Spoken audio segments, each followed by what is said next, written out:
আজকের এই বিশেষ বিশ্লেষণে আপনাদের সবাইকে স্বাগত। আজ আমরা শুধু ইট পাথরের কোনো সাধারণ স্থাপত্য নিয়ে কথা বলবো না, বরং জানব এক অদম্য জেদ আর গভীর আধ্যাত্মিকতার গল্প। হ্যাঁ, ঠিক ধরেছেন, আমাদের আজকের বিষয় ঐতিহাসিক দক্ষিণেশ্বর কালী মন্দির।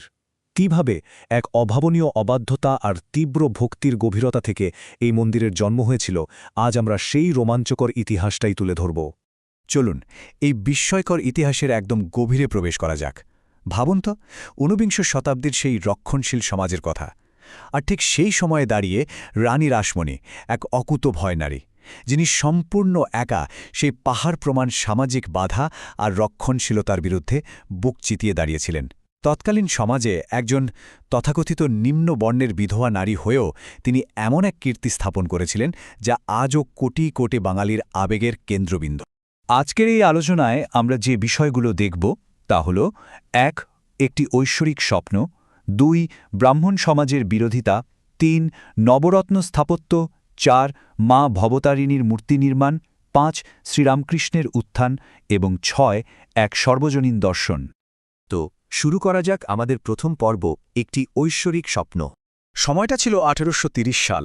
ভাবলে অবাক লাগে, মাত্র ৪০ বছর বয়সে রানী রাসমণি বিধবা হন। তখনকার দিনের রীতি মেনে তিনি ঠিক করেছিলেন তীর্থ করতে কাশীতে যাবেন। কিন্তু মাঝপথে এমন এক অবিশ্বাস্য ঘটনা ঘটল যার জেরে পুরো পরিকল্পনা বাতিল হয়ে গেল। আর তার বদলে ১৮৫৫ সালের মধ্যেই তিনি আস্ত একটা বিশাল মন্দির তৈরি করে ফেললেন। ঘটনাটা ঠিক কী ছিল জানেন? কাশী যাওয়ার পথে স্বয়ং দেবী কালী রানী রাসমণির স্বপ্নে দেখা দেন।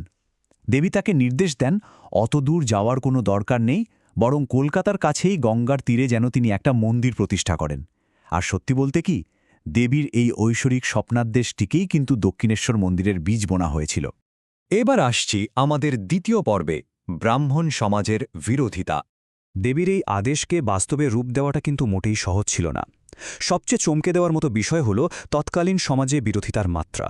জমিদার সাবর্ণ রায়চৌধুরীদের কাছ থেকে ওই ২০ বিঘা জলাজমি জোগাড় করা যতটা না কঠিন ছিল, তার চেয়ে হাজার গুণ বেশি ভয়ঙ্কর ছিল তৎকালীন ব্রাহ্মণ সমাজের রক্তচক্ষু আর বয়কট। একজন তথাকথিত নিচু জাতির নারী মন্দির বানাবেন, এটা সেই সময়ের সমাজ কোনোভাবেই মেনে নিতে পারেনি। রীতিমতো বয়কটের ডাক দেওয়া হয়েছিল।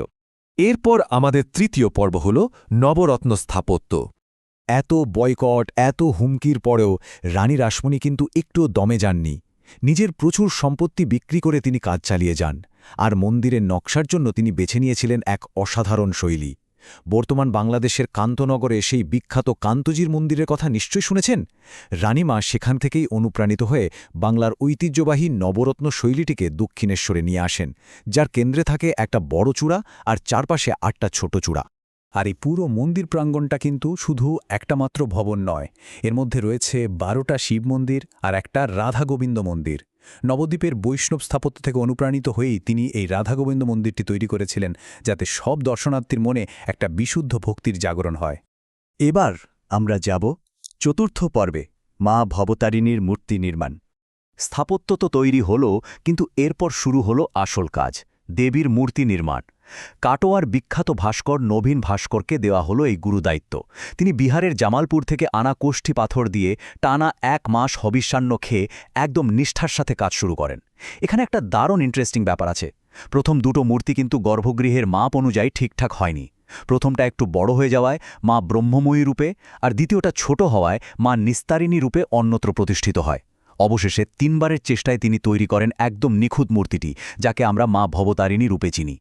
কিন্তু আসল চমকটা তো এরপর।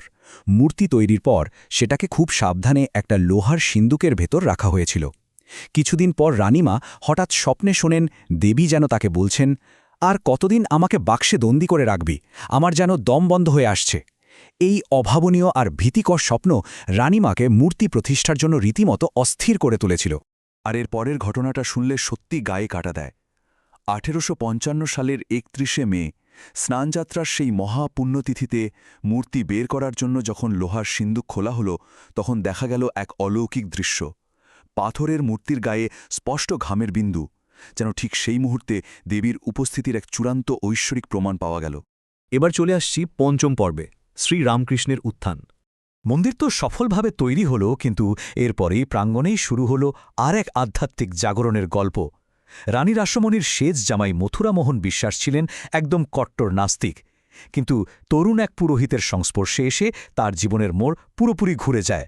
সেই আদ্যপান্ত নাস্তিক মানুষটারই এমন এক পরম ভক্তে পরিণত হন, যিনি ওই তরুণ পুরোহিতকে ভালোবেসে শ্রীরামকৃষ্ণ উপাধিটি দিয়েছিলেন। এই তরুণ পুরোহিত গদাধর চট্টোপাধ্যায়ই হলেন আজকের বিশ্ববন্দিত শ্রীরামকৃষ্ণ। দাদা রামকুমারের মৃত্যুর পর তিনি প্রধান পুরোহিতের দায়িত্ব নেন, আর তারপর তিনি চিরাচরিত সেই শক্ত জটিল ধর্মীয় ভাষার রীতি ভেঙে একদম সাধারণ মানুষের মতো অত্যন্ত সহজ উদাহরণের মাধ্যমে এক গভীর ভক্তির প্রচার শুরু করলেন। সবশেষে আমাদের ষষ্ঠ পর্ব, এক সার্বজনীন দর্শন। দক্ষিণেশ্বরে শুরু হওয়া এই সহজ ভাষার দর্শন খুব দ্রুত এমন এক মাত্রায় পৌঁছায় যা গোটা বিশ্বকে নাড়িয়ে দিয়েছিল। আমরা সবাই সেই বিখ্যাত উক্তিটার সাথে পরিচিত, যত মত তত পথ। এই একটা মাত্র লাইনে লুকিয়ে আছে সবচেয়ে বড় সত্যটা, যার মানে হল আপনি যে ধর্মেই পালন করুন না কেন, সব পথ গিয়ে মিশেছে সেই একই ঐশ্বরিক গন্তব্যে। বিষয়টা আরও পরিষ্কার হয় ওনার সেই অনবদ্য পুকুরের উপমাটি দিয়ে। ভাবুন তো, একটা পুকুরের অনেকগুলো ঘাট থাকে, তাই না? কেউ এক ঘাট দিয়ে জল নিচ্ছে, কেউ অন্য ঘাট দিয়ে, কিন্তু দিন শেষে সবাই তো সেই একই পুকুরের জলই পাচ্ছে। ঠিক তেমনই ভগবান কখনো মানুষের জাতপাত বা ধর্মের বিচার করেন না। ঈশ্বর একটাই। এই সীমাহীন আর সর্বজনীন ভালোবাসা কিন্তু শ্রীরামকৃষ্ণ এবং মা শারদার দাম্পত্য জীবনেও প্রতিফলিত হয়েছিল। সারদা দেবীকে তিনি সম্পূর্ণ আধ্যাত্মিক জায়গা থেকে সম্মান করতেন, তাকে সাক্ষাৎ জগন্মাতার রূপ হিসেবেই পূজা করতেন। তাদের গোটা জীবনটাই ছিল সমগ্র মানবতার সেবায় এক চরম উৎসর্গ। তাহলে শেষমেশ একটা প্রশ্ন থেকেই যায়, সামাজিক ভেদাভেদ ভাঙতে চাওয়া এক বিধবা নারীর অবাধ্যতা থেকে জন্ম নেওয়া একটা মন্দির কিভাবে সর্বজনীন ঐক্যের এক কালজয়ী প্রতীকে পরিণত হল? যে দেওয়ালগুলো একদিন সমাজকে উপেক্ষা করে তৈরি হয়েছিল, সেটাই শেষ পর্যন্ত গোটা বিশ্বের কাছে পরম অন্তর্ভুক্তির আর আধ্যাত্মিক ঐক্যের সবচেয়ে বড় পাঠশালা হয়ে দাঁড়াল। আর ঠিক এখানেই লুকিয়ে আছে দক্ষিণেশ্বর মন্দিরের আসল সার্থকতা। ভাববেন বিষয়টা।